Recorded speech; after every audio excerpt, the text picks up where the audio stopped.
Well, they're usually a lot more complex and they have a lot more issues. For example, you're going to need an expert witness almost all the time, usually more than one. You're going to want to evaluate the rig itself. It's very important to examine the vehicle, the 18-wheeler. You want to check the tires to make sure they're not overly worn. You want to make sure that the brakes are at the right settings. Essentially, you want to make sure that the vehicle should have been in service, and so you look at the maintenance records, for example.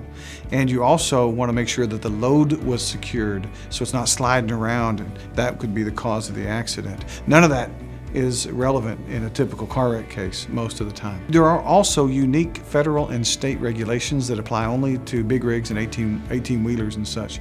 And so you want to check to make sure that the driver and the trucking company complied with the applicable federal regulations. Was the person really qualified to be driving? Was the person sleepy? Did the trucking company put them on a schedule that was unrealistic so that they had to drive sleepy? You also want to check to see if the trucker is distracted, because nowadays in many of these trucks they have actual computers right there by the steering wheel, and they have a keyboard and a computer screen, and they're supposed to pull over when they want to talk to dispatch or their family, but lots of times they just do that while they're driving. And there's a study out that says that these truckers are 10 times more likely to cause an accident when they're distracted.